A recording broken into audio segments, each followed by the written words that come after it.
Okay, folks, so this is about alternatives to the Delta Tunnel.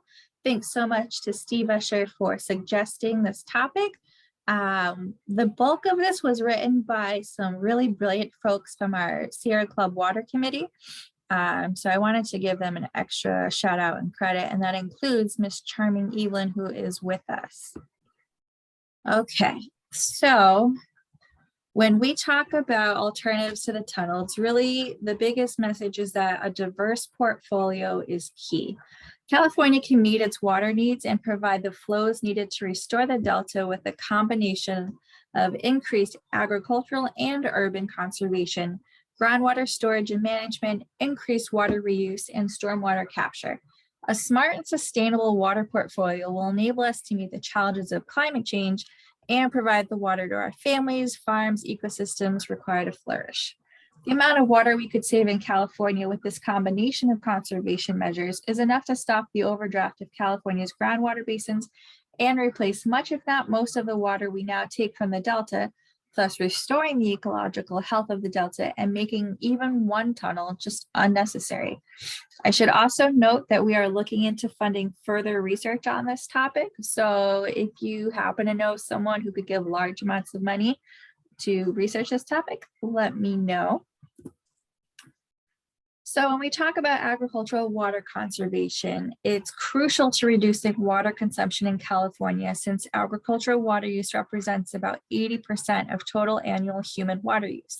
To avoid further diversions of water from the Bay Delta and its watersheds, new management systems and investment are required.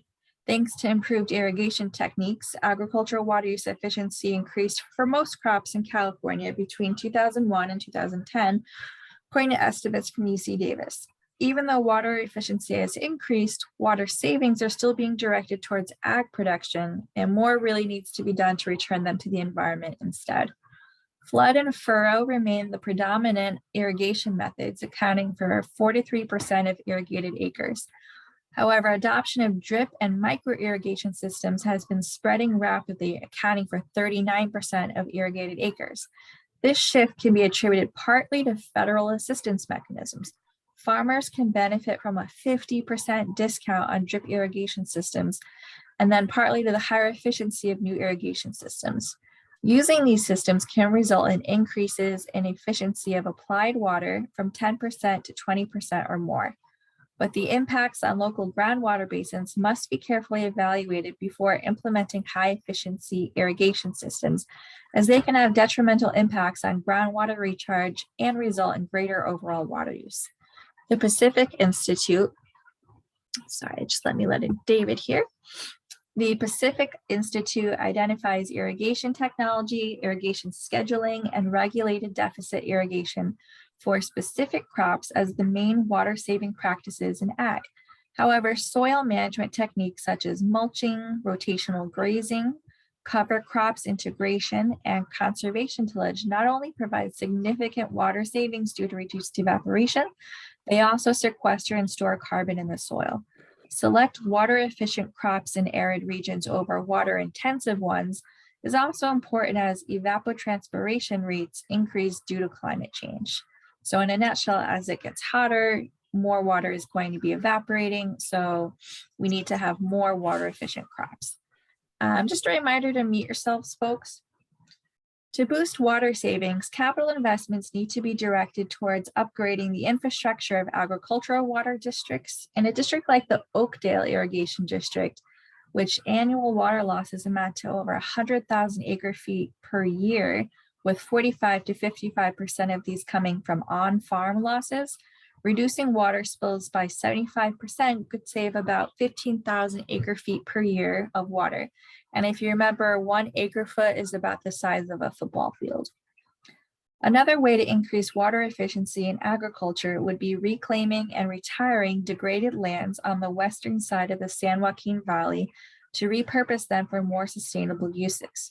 Partial or complete fallowing of degraded fields holds a high potential for water conservation. A comprehensive study in 1990 projected a total of 1 million drainage impaired acres of land on the western side of the San Joaquin Valley by 2000. Drainage impaired land has been going out of production. Westland's Water District reported 89,000 acres of retired land in 2006. The Department of Land Conservation's most recent report found a further net reduction of 276,000 acres of land in the San Joaquin Valley between 2006 and 2012. A consortium of entities could consider buying more drainage-impaired acres of land and associated water rights. Given its location adjacent to major intersties to the state electrical grid, the land could be used for development of solar farms. Further legislative efforts should be made to establish and enforce rules and regulations aimed at assessing the environmental and economic impacts of water transfers. Transfers of water from one agricultural district to another, for example, from Sacramento Valley to San Joaquin Valley, particularly deserve scrutiny during drought periods, while transfer from agricultural districts to urban agencies should be consistent with regional plans. The least expensive, least energy intensive, and most environmentally prudent way to meet California's future urban water needs is through conservation and public education. With existing technology, as well as new landscaping, plumbing, metering, and green building ordinances, get it? Green building right there. The potential for water savings in urban areas has increased over the years. The Pacific Institute states that with current technology only, California has the means to save between 2.9 and 5.2 million acre feet per year through urban conservation. And at least 85% of these savings would be cheaper than tapping into new sources of supply. On average, outdoor water use accounts for about half of the water consumed in urban areas in the state. In areas such as Los Angeles, that amount increases to around 70%. Since most water use occurs outdoors, the potential for greater water conservation must happen there. Water agencies should promote the use of soil moisture-based irrigation systems, as well as regionally appropriate native plants. In July 2015, California's governor signed the Model Efficient Landscape Ordinance into law to reduce water use for new landscaping projects with more than 500 square feet of irrigated area, as well as landscape renovations greater than 2,500 square feet. Implementation of the new laws have been left to county and local government agencies, and enforcement varies throughout the state. The legislature should revisit the existing program and determine if changes are required to ensure it applies to all areas of the state and it reaches the maximum water savings. Rainwater capture reduces the reliance on potable water for landscaping needs and provides a recharge benefit to underlying groundwater aquifers. While legislation has made it easier and more cost-effective to increase rainwater capture, more needs to be done to encourage and help homeowners install rainwater capture systems. Collecting the first quarter inch of rain from a 1,000 square foot roof can produce as many as 150 gallons. If all of the approximately 3.5 million housing units in LA were to install just one single rain barrel, the city could save approximately 590 acre feet per year of water. Gray water is primarily the byproduct of household water used for washing. This includes water from sinks, showers, bathtubs, and washing machines. With a gray water system, homeowners could reuse up to 80% of this water to irrigate plants and trees within their property, saving up to 50,000 gallons a year. While the permitting process for gray water has been streamlined, interpretation of the codes is often left to individual inspectors. Continued education and resources could lead to greater implementation and water savings. A 2011 report from the California Public Utilities Commission estimated that 10% of all urban water deliveries are lost to leaks every year. Pipes that deliver drinking water are rusting, clogging, and cracking, and reservoirs are losing storage capacity. Our nation's water systems lose almost 7 million acre feet per year of treated water due to problems such as leaking pipes. In Los Angeles alone, water officials estimate that almost 25,000 acre feet per year of water is lost to leaky pipes, firefighting, evaporation, theft, and other unaccounted losses. Irrespective of any other plans to gather or deliver water, repairs of our aging water infrastructure will need to be completed if California plans to meet its responsibility to provide safe, clean water to all of its citizens and ensure the human right to water. These opportunities are great for providing water supply from brackish groundwater desalination, as well as recovering contaminated groundwater. Brackish water desalination can be used to help relieve drought conditions, replace water loss from other sources, and replace water that can be used for river and stream ecosystem restoration. Although most estimate that brackish groundwater desalination will contribute less than 10% of the total water supply needs in California, this still represents a significant portion of the state's water supply portfolio. Currently, there are 24 inland brackish water desalination plants in California and an additional 17 in the planning stages. Additional focus should be placed on brackish water desalination as it is generally cheaper and much less energy intensive than ocean water desalination. Water reclamation and reuse have long been an essential but underutilized part of California's water policy, and the state should continue to expand its efforts to reuse municipal wastewater to meet the demand for water supply. The 2019 proposed amendment to the state's recycled water policy aims to increase the use of recycled water to 2.5 million acre-feet per year by 2030. In 2015, the amount of recycled water used in the state was 714,000 acre-feet per year, up from roughly 500,000 acre-feet per year in 2013. So this increase is significant, but still well below the reuse potential. Southern California is home to the state's most prominent reuse initiatives, but there are significant opportunities for advancement in the region. Orange County's groundwater replenishment system is one of the largest purification systems for indirect potable reuse in the world and produced over 100,000 acre-feet per year of indirect potable water in 2017. The sanitation districts of LA County, or SIDLAC, has 11 facilities that recycle water, and during the 2015-2016 fiscal year, SIDLAC reused over 100,000 acre-feet per year, or roughly 67% of the recycled water that they produced. Additionally, the Inland Empire and San Diego County utilize various programs to introduce recycled water into their water supplies. However, these programs often aren't using all of the reclaimed water they produce and are also recycling water at a rate well below their maximum capacity.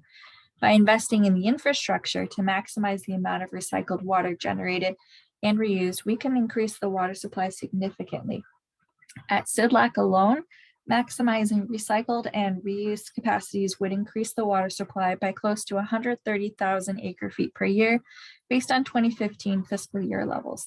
Furthermore, by directing funding to expand reuse programs across the state, we can ensure that local regions are protecting themselves against changes to our water supply and consumer demand and reduce the need to rely on imported water from the Bay Delta without a tunnel system.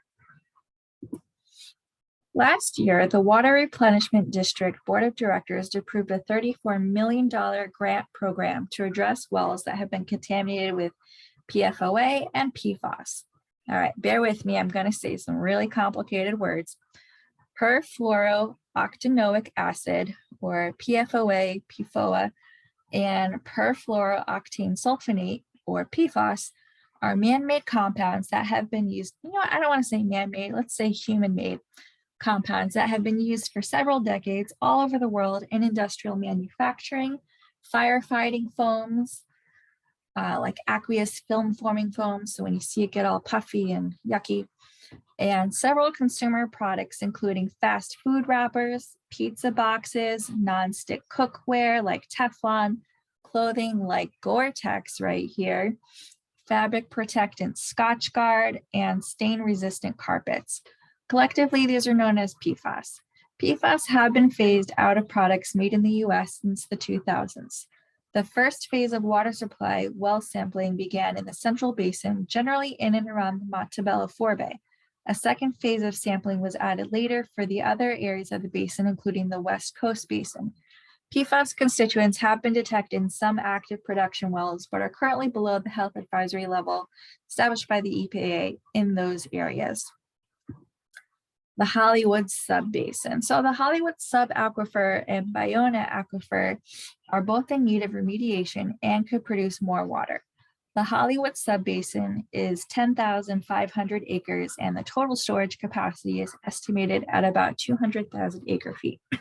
Before I get into this, I do want to give a shout out to one of our volunteers who is doing research on this topic for his degree, and it's really impressive research and very helpful, and really grateful to the Sierra Club for finding him and making this happen. Thank you, Charming. In the recent years, citizens of West Hollywood started noticing the dying of trees around the neighborhood. Since rain is scarce in the area, these trees were assumed to be tapping to the existing groundwater for necessary water. Tests of groundwater quality are showing the existence of contaminants. However, the results of these tests are often not properly documented by a government entity, especially since the Hollywood Sub Basin is unadjudicated and assigned a low priority by SGMA. Rather, these tests are done by consultants during construction processes. It's speculated that the increasing number of development projects in the area could be the reason. Since 2010, 1,349 building permits have been requested, with 451 of them having been approved so far, and the rest are still under review.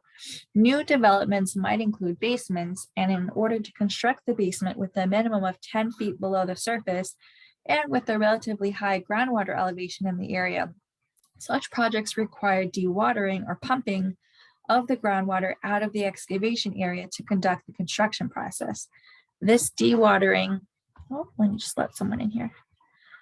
This dewatering process is a suspect for lowering the groundwater elevations in the area. In order to proceed without a construction job that, with a construction job that requires dewatering, a groundwater dewatering permit would need to be filed with the Regional Water Quality Control Board. A permit is required because the pumped groundwater is sent to be discharged to the existing storm sewer network that discharges to creeks and streams. Many of these creeks and streams are dry during the summer months, so therefore, during that period, this pumped water may represent all or nearly all of the flow that has the potential to recharge groundwaters protected as drinking waters. The storm sewers in West Hollywood just discharge into Ballona Creek. The Los Angeles Regional Water Quality Control Board classified Ballona Creek watershed as an impaired water body. An environmental impact report concluded in 2018 found that Ballona Creek and its related tributaries are impaired by pollutants such as trash, metal, bacteria, and pesticides due to the watershed's large, dense population and its impervious ground surface that prevents urban runoff from infiltrating into underground aquifers. Ballona Creek discharges into Santa Monica Bay, specifically near Dockweiler Beach. Due to the excessive existence of coliform bacteria, which is found in fecal matter, the Santa Monica Bay beaches were designated as impaired. According to the Community Development Department, the Los Angeles region has minimally relied on its groundwater resources in the last decade due to reducing groundwater levels, contamination issues from the past and present industrial uses, and dirty stormwater runoff. West Hollywood's soil and groundwater supply has suffered from historic contamination as a former oil field and interurban railroad destination. This contamination prevents the city from reusing its surface groundwater for irrigation or other uses without further treatment and purification. All right, some more big Latin words. Contamination of trichloroethylene or TCE, which is a degreasing solvent for metal parts, and then perchloroethene, tetrachloroethylene, or PCE, which is another solvent especially used in dry cleaning activities, was found in the Hollywood Basin in addition to hexavalent chromium, which you might remember is the one from the Aaron Brockovich movie. Activities like auto maintenance, dry cleaning, metal plating, and railroad maintenance can leach the contaminants of PCE, TCE, benzene, and arsenic.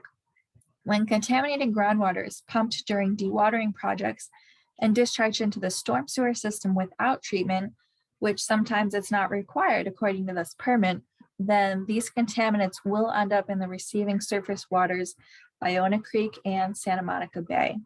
So let's talk a little bit more about Ballona Creek and Ballona Aquifer. The Ballona Aquifer's official name is the Santa Monica Sub Basin. The Silverado Sub Basin is LA's major drinking water source, and it's not currently being tapped for drinking water under the Ballona wetlands, but it may be possible in the future. However, the California Department of Fish and Wildlife and the Coastal Conservancy's attempt to dig out Ballona and turn it into a fully tidal saltwater bay would cancel that possibility. Several water well plans were disregarded due to fear of drawing in MTBE contamination, which is the detergent in gasoline that help keep engines cleaner, but it's also really catastrophic because it's toxic. There is also the LA Regional Water Control Board classification of potential drinking water of the near surface aquifer in Bellflower, which is considered not to be uniform, or in other words, it's wet mud. So sometimes it's just a little too muddy for them to really suck the water out. At the moment, Playa Vista is pumping and diverting water away from Ballona, and the local Sierra Club Angeles chapter is working really hard to have this stop. The watershed persists and westward flow to the ocean, so it's not confined to water flow down Ballona Channel. So percolation to replenish underlying aquifers is always at stake and needs protection for this to occur.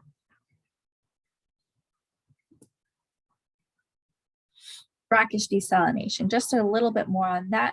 The Water Replenishment District Regional Brackish Water Reclamation Program seeks to reclaim the historical brackish water plume in the West Coast groundwater basin and create a new local drinking supply.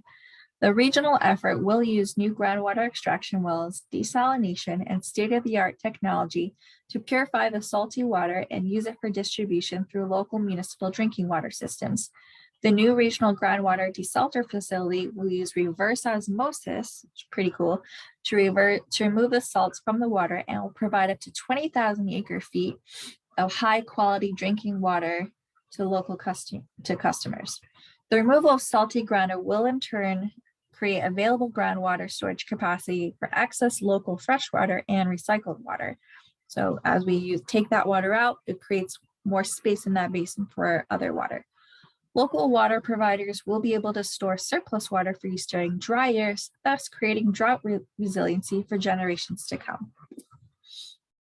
As noted in the Delta Plan, more than 40% of Californians rely on groundwater for part of their water supply, and many small to moderate-sized towns and cities are entirely dependent on groundwater for their drinking water systems. The state's most significant groundwater use occurs in regions that also rely on water from the Delta watershed, including the San Joaquin Valley, Tulare Lake, Sacramento Valley, Central Coast, and South Coast. The Tulare Lake region alone and the southern San Joaquin Valley accounts for more than 1/3 of the state's total groundwater pumping, according to the Department of Water Resources. Because of historical groundwater overdraft and resulting land subsidence experienced in these regions, water users switched to using surface water when the Central Valley Project and the State Water Project were completed in the late 1960s. However, groundwater pumping and overdraft may become more severe as water demands exceeded available supplies. Satellite imaging published by the University of California Center for Hydraulic Modeling and others revealed that the Central Valley lost approximately 25 million acre feet of stored groundwater between October 2003 and March 2010. And if you remember our subsidence webinar, I think in December, maybe it was January, we can see here, this is Joe Poland, and that sign at the top is 1925, and there he was in 1977, showing how much the land had fallen in about 50 years from groundwater overdrafting, which is causing subsidence. California is one of the last states in the nation to regulate groundwater. Governor Jerry Brown signed major new groundwater management legislation, the Sustainable Groundwater Management Act, or SGMA, in September 2014. For the first time in its history, California has a framework for sustainable groundwater management, which is the management use of groundwater in a manner that can be maintained during the planning and implementation horizon without causing undesirable results. SGMA empowers local agencies to form groundwater sustainability agencies to manage basins sustainably and require them to adopt groundwater sustainability plans for crucial groundwater basins in California. SGMA requires governments and water agencies of high and medium priority basins to halt overdraft and bring groundwater basins into balanced levels of pumping and recharge. However, the timelines for reaching this new sustainability stretch really far into the future. Under SGMA, the most overdrafted basins should reach sustainability within 20 years of implementing their sustainability plans. For critically overdrafted basins, that will be 2040. For the remaining high and medium priority basins, 2042 is the deadline. The amount of groundwater that is at risk and could be used more efficiently is huge. Although the Bay Delta is a major source of water supply for California, the Bay Delta supply is less than the amount of groundwater that is pumped by farmers, which is about 8 million acre feet per year. The State Water Board estimates that more than 30% of California's water for ag and urban use is pulled from the ground, and reliance on groundwater increases to 40% during dry years when surface water supplies shrink. We have a crisis building in the state. Groundwater reserves that could be a critically needed resource in times of drought for both farms and urban customers are shrinking. DWR reports that groundwater is being depleted at a rate of 2 million acre feet per year, though some estimates taking a shorter time period into account put the depletion rate much higher, as high as 4.4 million acre feet per year. The problem is especially critical in the San Joaquin Valley. It is estimated that groundwater reserves are shrinking by 2.5 million acre feet per year in the Central Valley. One of the predictions about climate change is that California will get more rain overall, but that this rain will be less evenly distributed over time. More intense storms and big rainfall years, and longer and more severe droughts. We're already beginning to see this change. One of the worst California droughts and its 4 biggest rainfall years post-1900 have all occurred since 1980. Our water management and water use will have to change in response.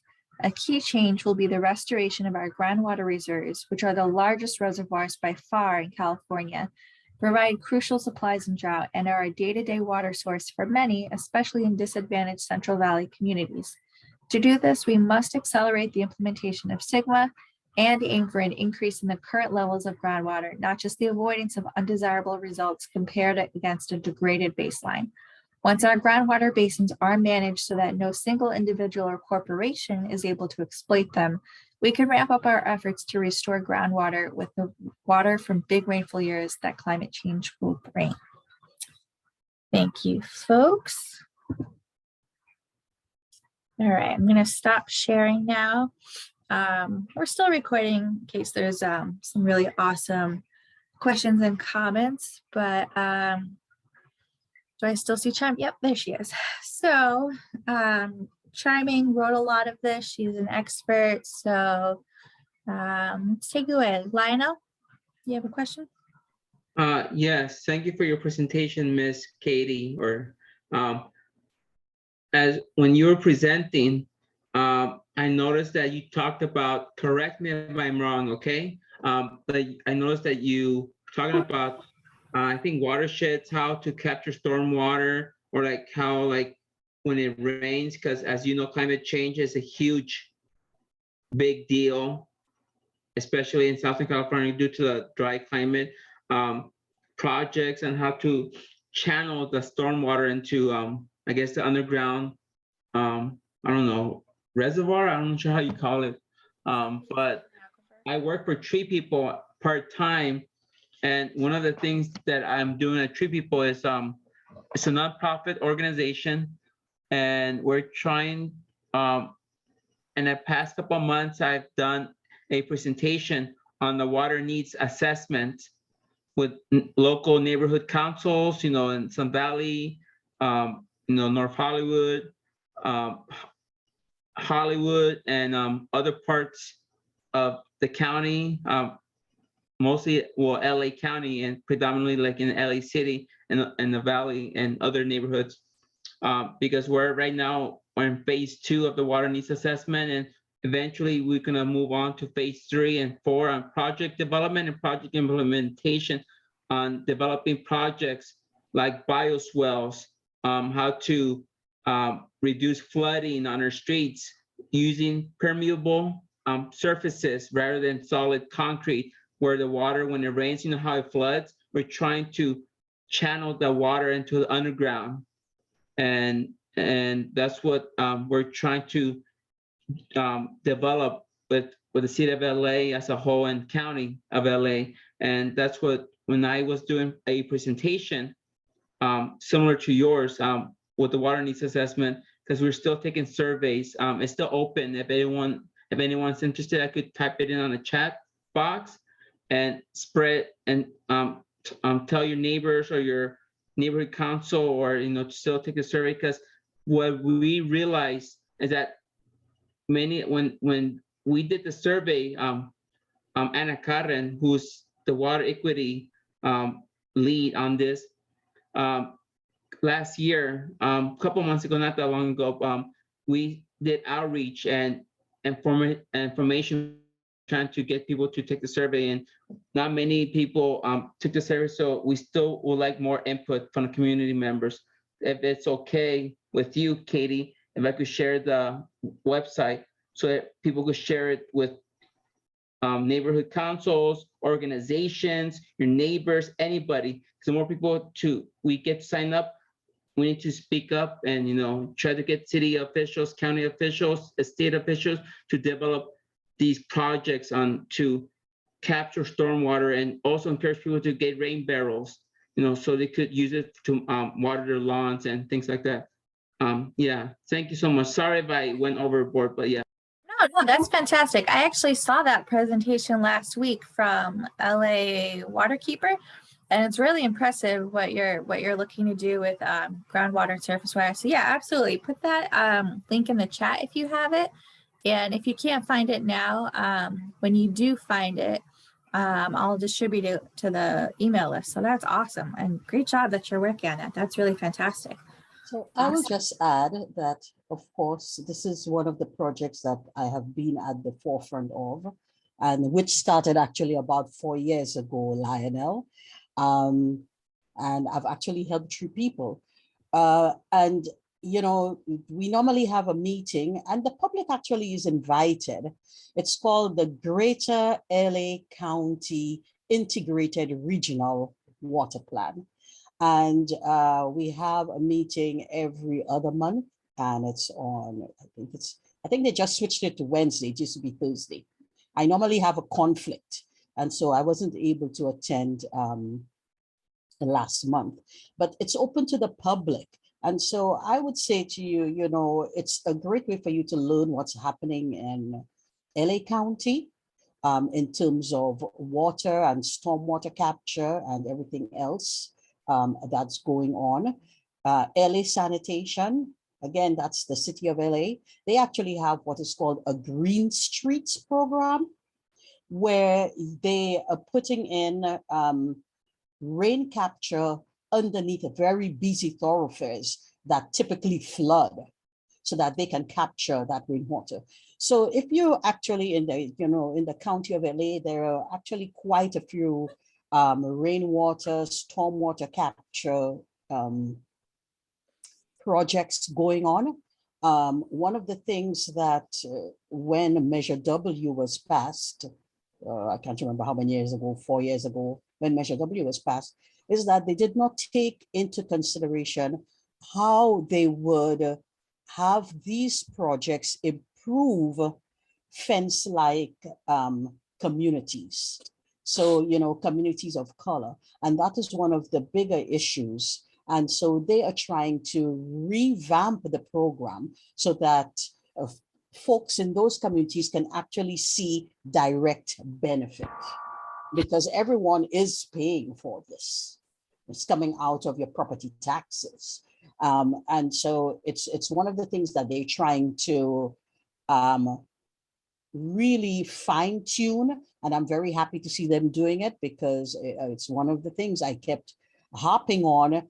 It's okay if you try to make everybody pay for this, but how does it benefit those of us in the community that have the least? They are the ones without trees, and they are the ones that don't have rainwater capture, and they are the ones who are probably living in apartments, so they don't have a house where they can put in a bioswale or a rain garden or grow fruits and vegetables. So this is just some of the things happening in LA County. I really would love to see other counties mirror but LA County is actually at the forefront. I have a question. So you said there's a meeting that goes on every week that tells us about these wonderful programs that are going on. It's not, well, the one I'm speaking I'm trying about, to it's, the one I'm speaking about is not every week, but you know, for Measure W, you can also participate because they do have special watershed area meetings that you can actually participate in, that talks about where they're going to put projects, how is this project going to benefit a community, how much water can be collected. And I can give the information to Katie, and she can pass it along to all of you if you want to attend any of those watershed meetings. Especially if you're learning about water, it's really great, and you can see what's happening within communities in real time. And what do they do with all that water that's captured underground or rainwater? Do they use it for plants or? Well, yeah, well, okay, so we're hoping a lot of it actually goes back into that aquifer. So you're using the earth to clean out all the contaminants in that water. So that water is actually doing multiple things. It is also captured for reuse, and you're correct, whether it's for a golf course or it's for a cemetery or for plants, it is captured for reuse. It just depends on where the project is, what kind of soil is there, because if the project happens to be somewhere around clay soil where they typically try not to put it, then that water is not going to seep into the aquifer because the clay has, you know, it's a barrier to that water seeping in. So that means they will collect that water, treat it, and they will reuse it, you know, for, I don't want to say a lawn, but, you know, a golf course, you know, the cemetery, and places like that, the parks, etc. So they're still preventing it from going down into the storm drain and carrying all that pollution, correct? Exactly. That is the point of stormwater capture and rainwater capture, because you really do want to stop all these contaminants from ending up into the ocean. Yeah, I'm very passionate about this. That's so good to know. Awesome. Steve, you have a question? Steve, you're muted. Yes, two questions. First of all, when we talk about the tunnel, we're talking about an expenditure of roughly $40 billion. Looking at all of these alternatives, how much would it cost to implement these alternatives? I realize it's a difficult question. I mean, it's hard to quantify it all, but would we be saving money by doing this, or is it going to be a lot more expensive than the tunnel? And the second question is, when we talk about usage, we're talking about millions of acre feet. And when you were talking about some of these alternatives, it was like 100,000 acre feet or 500 acre feet or something like this. Is there an adequate offset, really? If we didn't do the tunnel and instead we did these other measures, would that supply the water that was needed or that we needed?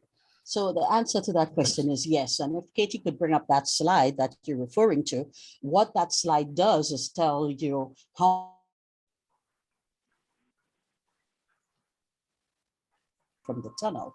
And so I can tell you just between two projects that are planned in LA, which are recycling projects. Can you guys hear me? Yeah, you're breaking Okay. up a bit. You did cut out a little. Sorry. Yeah, that's why I turned off my camera, the internet.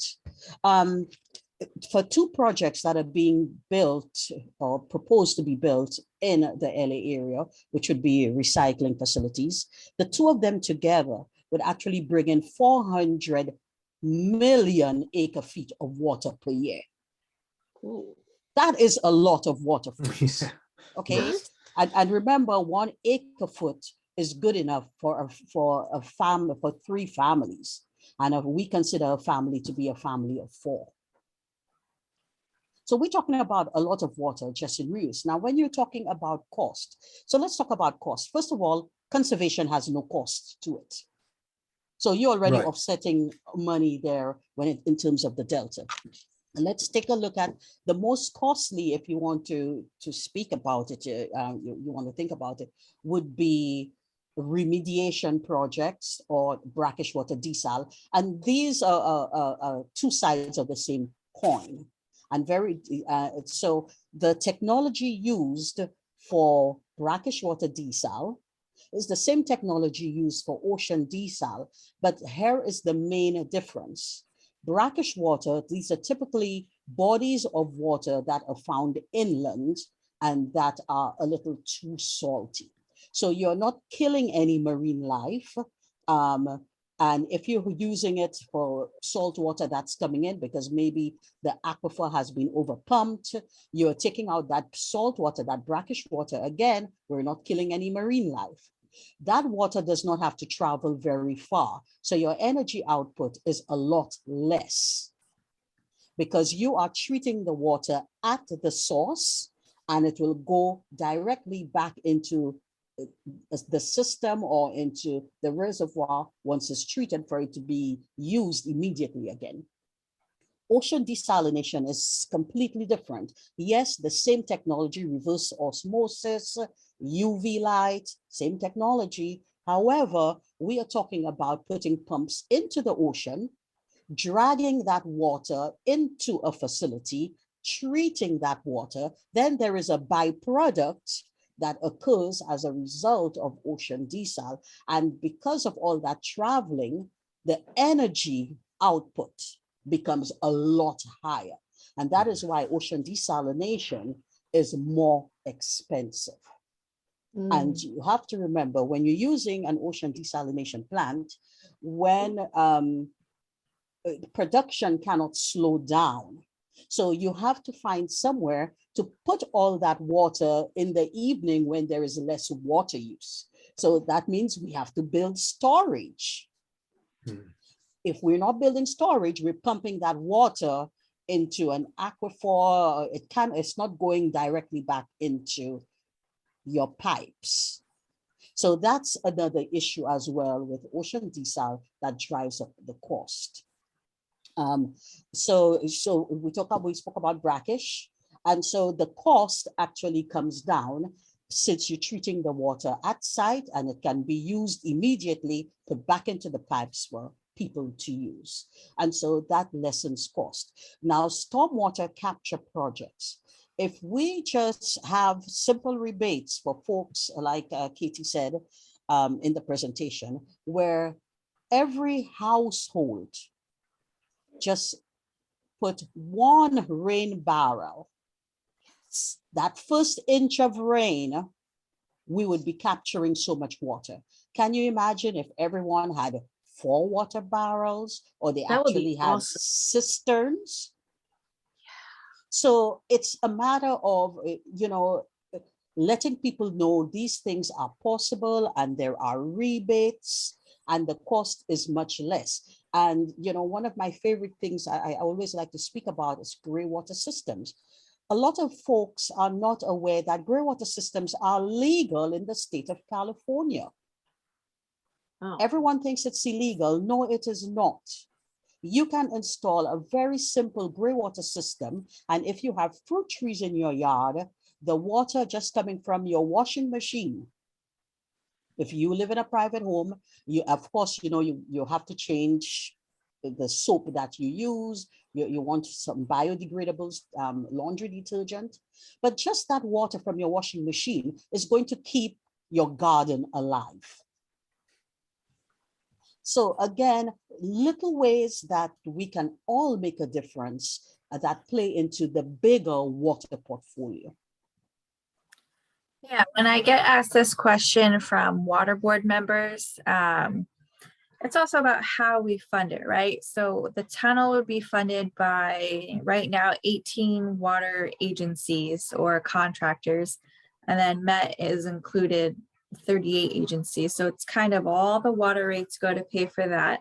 But with these individual projects, it kind of depends on who's doing them and where, but it's also about the sheer volume of it. If every water agency took on more of these projects, which are definitely lacking in Northern California and Central California, if we had more projects around the state, more areas that could come up with different ways to remediate their water, reuse their water, that would be a lot more. And then that would absolutely make the need for the tunnel less. And then when we talk about the tunnel and the cost and what they're getting by volume. So a lot of them say, well, by volume, you're getting so much more water per price.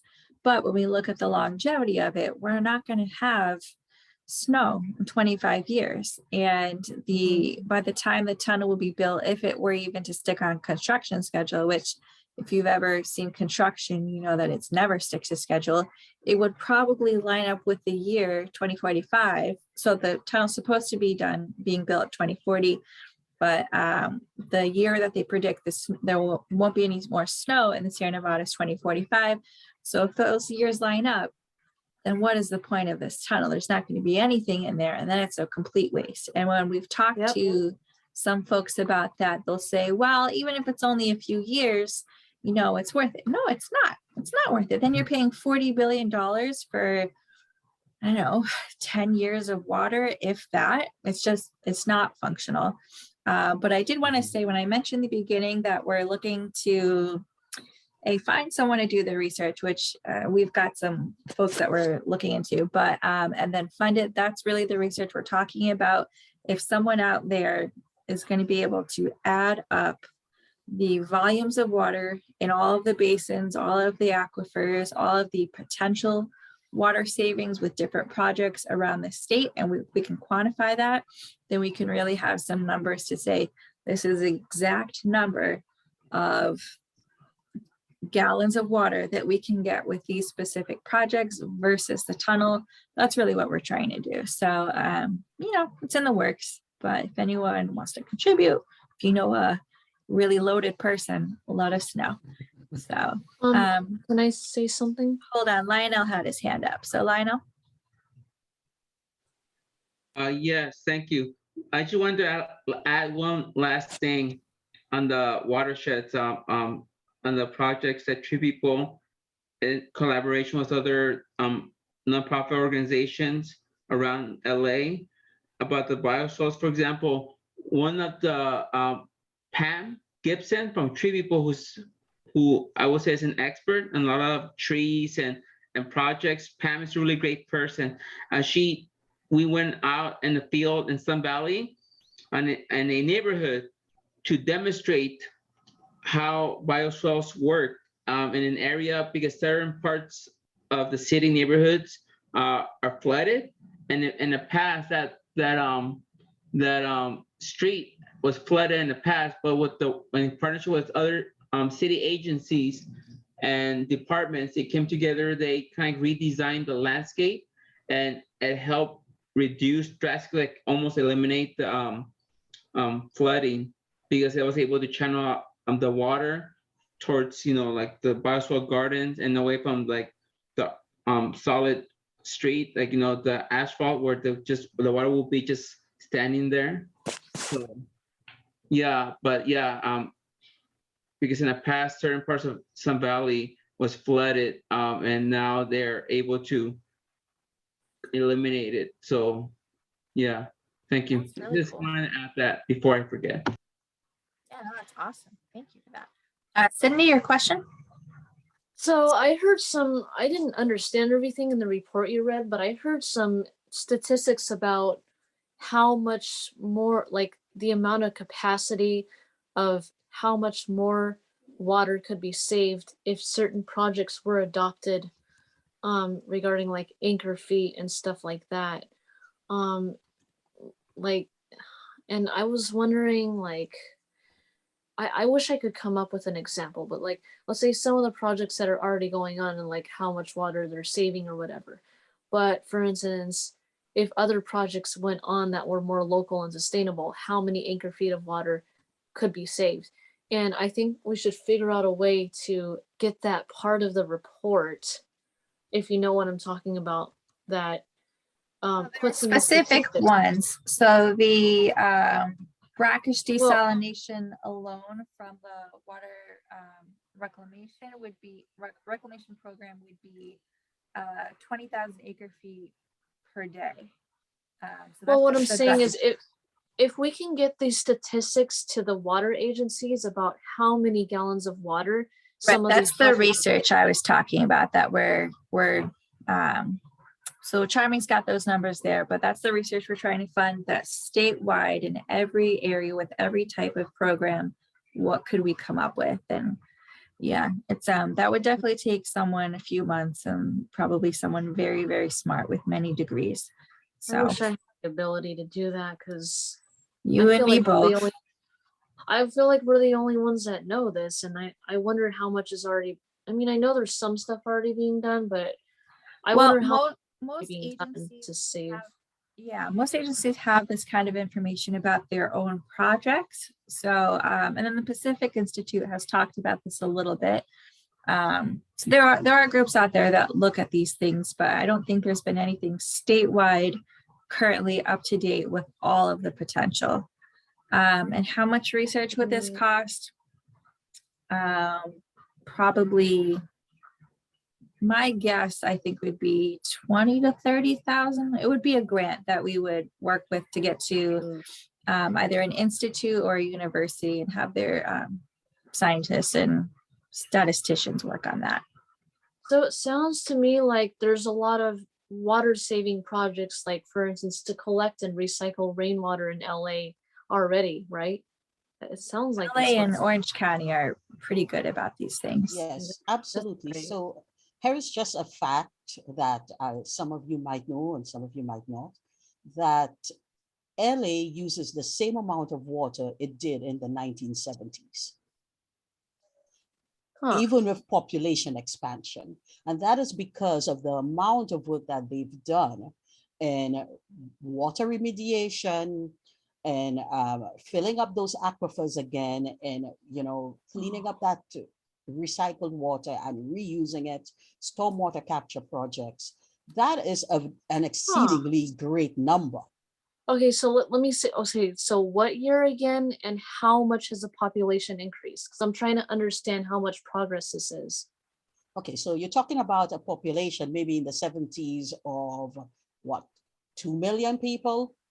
LA right now has 4.6 million people, almost, yes, 5 million people. And we still use the same amount of water. So From can you imagine- 1970? Exactly, from 1970. That is a very well-known fact. Wow. So the population has more than doubled, Yes, but yet LA is LA or LA County. LA County. So LA County is only using the same amount of water that they used in the 1970s, even though the population has expanded more than double. That is correct. That's incredible. So why does MWD need a big Delta tunnel? Yep. I don't know. So because they're a huge agency, and I guess they have to show they're doing something. It's sometimes I've always said, you never meet an engineer who doesn't want to build something. Now, whether they build something good or whether they build something bad, that's a whole different matter. But sometimes people feel they have to build something and they want to put their names to legacy projects, and they get these ideas in their head and they don't want to let go. And especially since we've Katie on, is that we are really hammering them so that they can spend more money on local resource projects. And because of that constant pressure, they really are starting to look at more local resource projects. Whereas before, it would have been something they would have poo-pooed. It's like, oh, no, we don't want to do that. That's too small. But, when you're talking about resiliency and sustainability, because these are the words they like to use with the Delta Conveyance. And one of the things I've always said to them is that you cannot tell me you have resiliency when you're getting water from the north thousands of miles away. If we have an earthquake, that entire pipeline is going to go down. So we have to build local projects. That's what's going to get us through an earthquake or any kind of, huge disaster. And one of the things, again, that's happening here with LADWP is that they are retrofitting their pipelines for earthquakes along these earthquake faults. This is where MWD should be spending money. I don't know what that means. They're doing what with the pipelines for earthquakes? I don't know what that means. They are making sure that the pipelines that carry water, that they remain flexible. They are changing the joints so that they can move with the earth when there is an earthquake. So the pipeline does not break. So there is no disruption in water services. That's good to know. So, you know, these are the kind of things we really would love to see them focus on. And, you know, hopefully with the new management or with the new GM, they will pivot and actually, you know, have that focus. But all of these are areas that could do with a lot of improvements. And, you know, this is where if you're in an area and you have a director that sits on the Met board, you have to write to them and let them know, hey, this is what we would like to see. This is what we want to know. Why aren't you doing this? It's because they very rarely hear from the public. You know, they hear from people like myself, you know, activists, but they very rarely hear from someone who's not an activist preaching water. So that's why we're calling in on Monday. What time is it on Monday again? And what it's with? Are you gonna send us the link? Yeah, I did, and I will. I'll send it to you again. I'm not gonna send it to the whole email group again. A lot of people there don't like to be emailed too much, but I actually remember you sent it yesterday, right? It's on the. I did. I want to say it's 8:30. It might be 10:30. Let me just double check before I could look say again. something. But you have to register, right? Nope, you don't have to register. It is 8:30. I know that's pretty early. Yeah, I know. But you can also email. And we're basically commenting to tell them not to fund the Delta Tunnel or the site's reservoir and to not raise water rates. Yeah, I'm gonna put the link in the chat again. It's we are telling them not to raise water rates or ad valorem property taxes to pay for those things. And you can also tell them that you don't want those things either. Never hurts to hear that we don't want the tunnel or sites or ocean desalination, but we're specifically saying don't raise the water rates or the ad valorem. You can just say property taxes, the property taxes or the water rates to pay for ocean desalination, Delta Tunnel, or sites reservoir. Only do that to pay for more conservation programs like the one we've been talking about. Billy, you were asking a question? Would be on Zoom? No, they're on Zoom. We don't get to see them. We can only hear on the phone. So you'll just call in from a regular telephone. So if you're still asleep, you could just call from bed. You don't even have to get up. Just call. But I could email, right? You could email too. Yeah, if you're going to be busy. The link, the email address is that same one that we email them all the time. We're always bugging them, but the email address is in there. Well, if you can send me an email, I can email them about it. Yeah, the email address is in this link, or I will also just put the email. Yeah, you know what, do both. Lionel's right, do both. I'll put the email address in the chat again. And Karen, you had a question? I was just thinking and listening to this from a resiliency perspective, particularly as you know, weather gets more crazy and so many disasters happen. Yet the tunnel is putting all of our eggs in one basket, so that if anything goes wrong, then every agency that's dependent on tunnel water is screwed. Whereas if something happens within one water district, that's a problem for that water district to address, but it is not screwing everyone else, which seems really important to me as there are more and more catastrophes. And then the other thing I was thinking about was with increased heat, the huge evaporation loss of moving water. And I guess this is underground, but we're still depending on a lot of it above ground. And it just seems like it, you know, there are places where it will be above ground, and it's more evaporation. It's a lot more. It's also energy to move it when, you know, the grid is going to have to deal with more and more heat and people's need for cooling.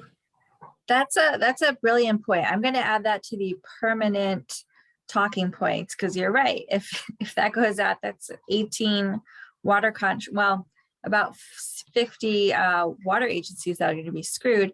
And you're right. The tunnel is underground, but only for 40 miles, and it connects to the California Aqueduct, which we know is already the biggest user of energy in the state of California. And when we saw with that subsidence webinar, that as the ground shifts, it gets all wonky. So then the aqueduct gets wonky. So then they have to either repair it, which costs a lot of money, or pump even harder to get the water over these crooked, wonky chunks in there.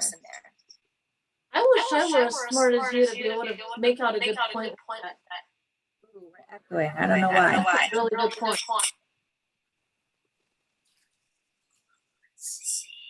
You said it better than I could say it. I'm gonna mute. All right, we good?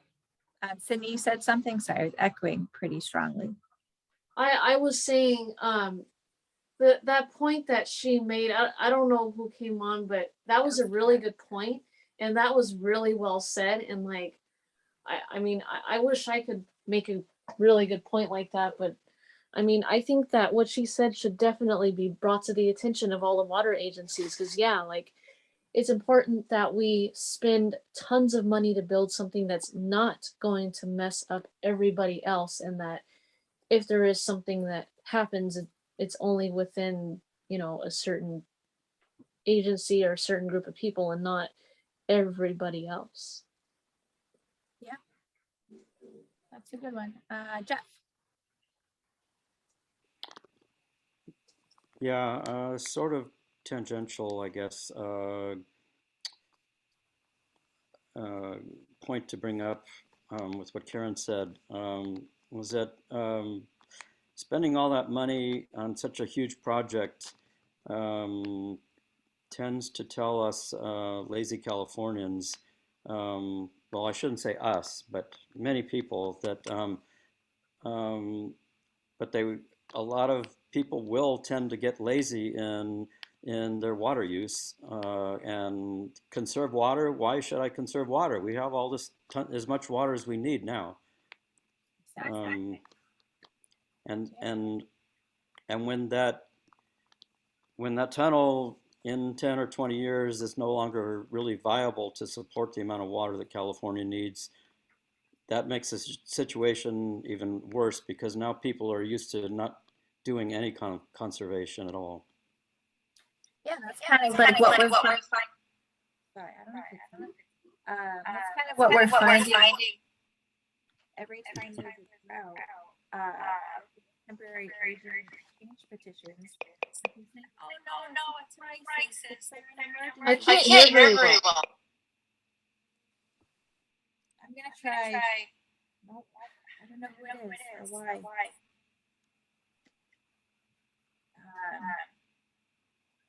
Well, you're right. I'm gonna be. So let me just, I would just add, oh, even I'm echoing.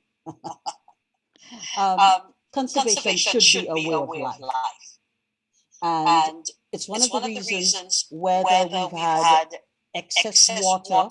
I'm not going to say we're out of the drought. I really hate it when the newspapers and televisions, we get a little bit of rain and they go, oh, we're out of the drought. No, we don't get out of the drought that easily. And so I always like to say we have to conserve. And one of the things we always do is talk about conservation, whether it's a wet year or it's a dry year. And it's one of the reasons we've been asking Metropolitan to increase their conservation budget for many, many, many years now. Every year I have the same fight with them. Increase your conservation budget, increase your conservation budget. Because when they increase their conservation budget, that money goes out to every other water agency, because that's what they do. And these water agencies can now offer those subsidies and rebates to regular folks like yourself to do more conservation. Yeah, absolutely.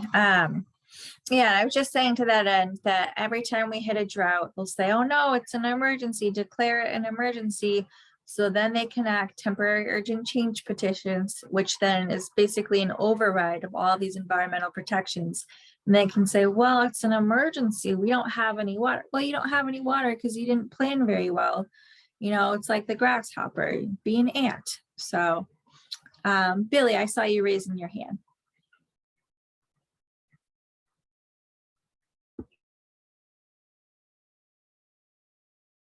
Okay. You're muted. There you go. Now, when you say about send this to email to the board, is it DI? Is that part of the email? Yeah, the DL board support email address, Okay. that is, they forward any message to the whole board rather than giving out their contact info because they don't want it to be abused or something. So just send your message there and then they'll forward it to the whole Put whole board. DL slash. Yeah, D as in dog, L as in love, dash board support team at MWDH #2 letter O H2O.com. Okay, because I thought I put D support white. Yeah, it's DL board support team at MWDH2O letter O.com. And if anyone wants to save that, that's the one we always send our board comments to, whether it's for public comments and you want to email it, or just at any point in time, if you want to send an email, that's the email address. I mean, is it so? Because I thought that was a DH, NWDH. Repeat it one more time. Yeah, D as in dog, L as in love. Oh, I lost it. Dash or hyphen board, BOARD support, SUPPORT team, TEAM at MWDH #2 letter O.com H2O. Okay, got it this time. Yeah. Once you email them once, they should be in your send to, it should auto-populate usually. And then I saw there was just a clarifying question. Jeff, you said something, and then someone wanted to know something. Yeah, I'm wondering, participant or Jeff, did you mean, what did you mean by induced demand? That more people will come into California, so that would offset the gains that we achieved? Is that what you meant? Or at least that's what participant is asking. Yeah, I was just about to answer in the chat. No, I think what I was actually getting at was that it's already difficult to get people in California, and I don't mean to pick on California, but I was born and lived here my whole life, so I know what it's like to try and get people to do any kind of conservation here. And I'm just thinking that it will likely become even more difficult to get people to do conservation, especially of water, once this tunnel is built and operating, because people are going to look at that saying, wow, we spent billions of dollars and now we have this great new facility that gives us all the water we need. So why should I bother conserving water? And trust me, Jeff, what's going to occur is that we will have a whole bunch of ocean desal projects, because they will figure out, you know what, that's still not enough water.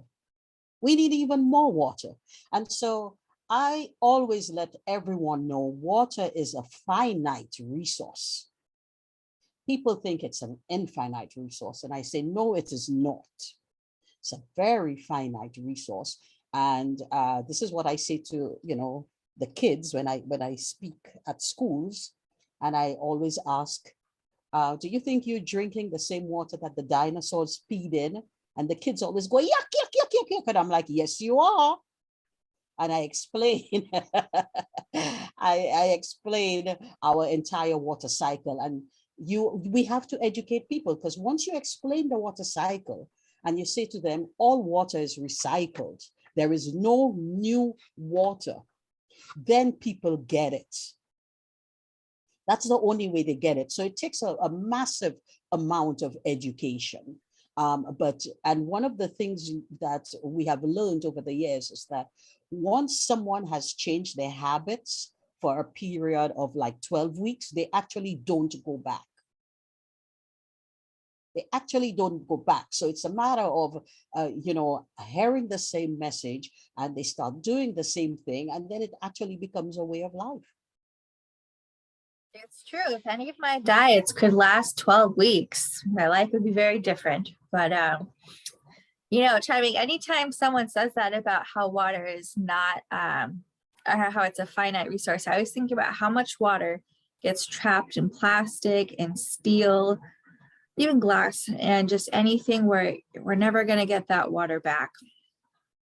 Exactly. And these are points you can make to folks to say, all of that water we're using, a lot of it we don't get back. Even when we say we want to recycle 100% of all of our water, we don't get to recycle 100% of all of our water. Some of it remains in the sludge, that they use for fertilizers or they use to power up the plant. So you never get that entire full use of it.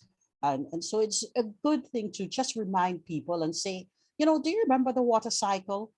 And explain the water cycle to them, because it actually makes a big difference, and it jogs everyone's memory for something that you learned when you're, 5 years old, 6 years old, or, when you're still a kid, that you may not necessarily think applies to something that you're doing today. Yeah, brilliant. Any other last questions or comments? All right. Oh, go ahead, Billy. Yeah, so besides, when I email the bird, should I tell them not only about the Delta Tunnel, but the reservoir that we're going to raise the price for the reservoir? It's Sites Reservoir, Okay. Delta Tunnel, and Ocean Desalination projects. Those are the three big bad. And ocean, what? Desalination. How do you spell desalination? DESALIN. I-N. ATION. I-O-N. Is that right, Charming? No, you Yes, mixed so- up the N and the I. There you go. DESALNI. N as in Nancy, I as in blue. Mhm. Yes, LATION. L-A-T-O-N. Participant got it. There you go. Good job, participant.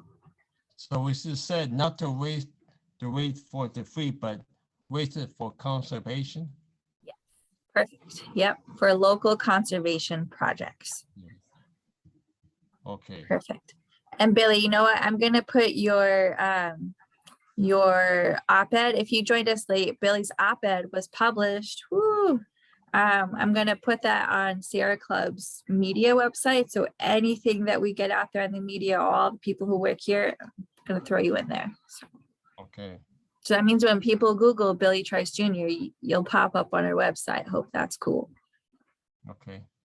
I have a question about Sites Reservoir Yeah. before email.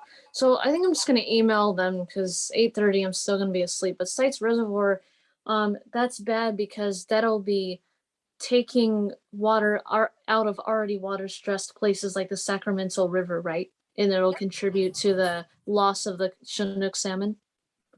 That and, well, that all the water that's going through the Delta Tunnel, if it's not being used in the moment, it's gonna sit in the site's reservoir. So really anything you would, most of the things you would say about the Delta Tunnel and why that's bad, apply to site's reservoir. And then it's also the location, it's either 42 or 24. Say 24 to be conservative. 24 endangered species live there and it's not gonna be good for them. I guess I could just say dozens of endangered species. There you go. That's better. Say that. But somebody brought up a good point about the water evaporating due to like a warmer, drier climate. The amount of water that evaporates. Oh, I knew it. It was, it's a lot. I'll find that number for you. There's a lot of water that evaporates, but then also the energy so the water going in, gravity will do that, but the amount of energy to pump it back out is the same amount of energy used in a year is what is used in all of the LA basin from traffic, that carbon emissions, 3 days of carbon emissions from the entire LA basin is equivalent to the emissions from the energy that it will take to pump water back out in a year from site's reservoir. Maybe that's something you should say because I can't remember all of that. Yeah, and that's not necessary to get into on Monday. All you really need to just say is don't raise water rates if you're going to pay for that.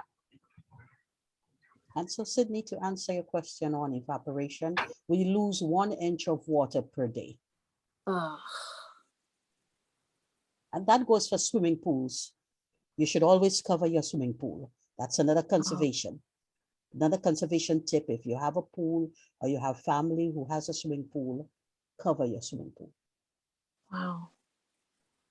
That's so interesting because you would think that if we lose 1 inch of water every day, how come 1 inch of water wouldn't evaporate from the rising seas every day? Who says it doesn't? I mean, that's the entire thing about the water cycle is that you have evaporation and it goes into the clouds and it comes back down as rain. So you have to remember the water cycle. Yeah. It's just about air patterns and tides and other things that when that rain falls, it's not going to fall here. It'll fall in places that get flooded, like Mississippi as climate change worsens. So that's a big part of it. I feel like ocean desalination can be made more sustainable if they would do something with the byproducts. I was reading about the brine that is produced when doing ocean desalination. And I think it would be kind of good for the economy if, like, let's say ocean desalination facilities could do something with all that salt. Like, let's say they take the brine and they put it in massive, wide pans and they make sea salt. And they can do something with that sea salt. It can be used for food products. It can be used for industrial use. And I also read that there's like some metals that can be used for other things. So something can actually be done with that brine. And so first of all, Sydney, that brine contains a lot of chemicals. So it's not as easy as you think, and it's not as simple as you think. If they were able to do that, they would have done that before. One of the things that occurs with the brine, because it is so dense, they actually have to disperse it in minuscule droplets into the ocean. And there still is a dead zone where those droplets arrive. Meaning what kind of droplets? That the droplets are so small. When they disperse the brine into the ocean, they have to put it in extra small droplets, because one of the things the brine does is that it destroys the oxygen where it lands, and that's how you get fish die-offs. So you'll have fish migrating into an area where there's brine discharge, and they automatically die because there's no oxygen there. Right, so that's the issue. And what I'm saying is, okay, if the brine is full of chemicals, can't they just make it so that it's not full of chemicals and then they can use it for other things? Unfortunately not, because Newton's law, to every action, there is an equal and opposite reaction. So that's just a little bit of physics for you. Huh. Yes. Yeah, I don't fully understand, but Yes. So basically, you can never do one thing without affecting another. And so if you take a look at how the Native Americans lived on this land, they never did an excess of anything because they understood that. They understood if we kill out all the buffalo, then we have no food for the winter. We don't have warm hides. We don't have fat, etc. if we kill all the buffalo, because there are other winters that are coming. And so the same thing applies to whatever we do in nature. If you do one thing, it affects something else. And so with ocean desal, there are many other different aspects, but it's not just the brine. Is ocean desal the same as reverse osmosis? No. Reverse osmosis is one of the processes you use to treat the water. And so it could be the salt water from the ocean, or it could be brackish water inland. It is a process. What if they were to do like brackish or ocean desal, but they only leave like 5 or 10% of the salt in there instead of taking all of it out? Well, then how are you going to drink that water, Sydney? You have to remember the water is supposed to be for human use. So even just a tiny bit of salt would be bad? Well, yes. I mean, when you oversalt your food, do you like it? How do you feel if you eat something salty? Then your body craves more water. Yeah, maybe I don't know how, because the way that I see it is if they just leave a tiny bit in there, like, will they still taste it, or will it still have like? Also, you know how when they say salt the earth, it kind of kills everything, so you can't use it on any plants, any ag, nothing there. And you could go drink some salt water right now, see how that tastes, and if you like it. You try drinking that for just 2 days and you will be severely dehydrated. Well, I'm not talking about it being really salty. I'm talking about just like a tiny bit, like. But okay, so Sydney, when you buy food at the supermarket, doesn't it have sodium content listed? There is a reason. Sodium is salt. There's a reason it has sodium content listed, because your body can only take so much before it causes damage. Okay. Okay. And so it'll make you bloat. It'll retain water in your body, which can be really dangerous for your heart, your kidneys, a lot of other things. And it just doesn't taste good. So even at small doses, it would still cause damage. Well, yes, Sydney, because you're drinking water and you're eating food that has salt. So you're compounding all of that salt in your body. Wow. And all the health professionals are always talking about the need to reduce your sodium intake, and pay attention to that, because it's connected to so many health things, one of them being high blood pressure, which is an issue for huge numbers of people, just with our oversalted prepared food diet, and never mind adding anything else.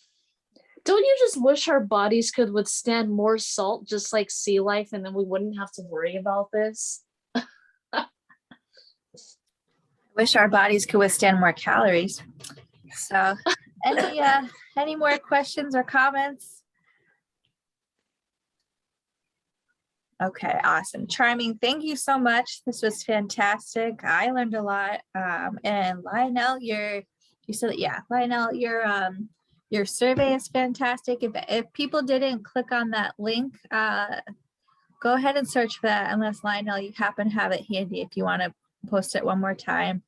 There were a lot of good links in here, so I'm going to save everything I see in this chat and take a look at it later. So awesome. And Billy, congratulations again on your op-ed. That's fantastic. So great work, everybody. Great questions, great engagement. I learned quite a bit. Thank you, I don't Katie. know what link to click on. Thank you. Thanks so much, folks. All right. Well, have a good night. And remember again, Monday morning, 8:30, call in if you can. And if you can't, send an email to that email address. Oh, and there's Lionel's survey. That's really important, especially if you live in the SoCal region. Definitely do that. So thanks, folks.